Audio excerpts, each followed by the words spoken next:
If you're looking to install a dashcam in your Kia Sportage and want a clean factory-style setup without running wires all over the dashboard, the Dongar adapter is the perfect solution. But before you can plug it in, you will need to remove the rear view mirror cover to access the power connector behind it. First, take a close look at the plastic cover behind the rear view mirror.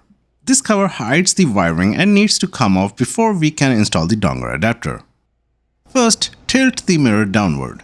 This will give you more room to work and make it easier to remove the plastic cover. Now, it is generally recommended to pull the cover at the bottom opening, but it's difficult to get a good grip down there. Instead, place your fingers between the cover and the headliner, and then pull down on the cover. Once the cover is off, you will see a small rectangular plug connected right behind the mirror. This is the connector that supplies power to the auto-dimming mirror. This is where the Dongar adapter plugs in. To disconnect it, press down firmly on the tab and gently pull the connector straight out. It might feel a little snug, but it should come off with a steady pull, no need to twist or force it.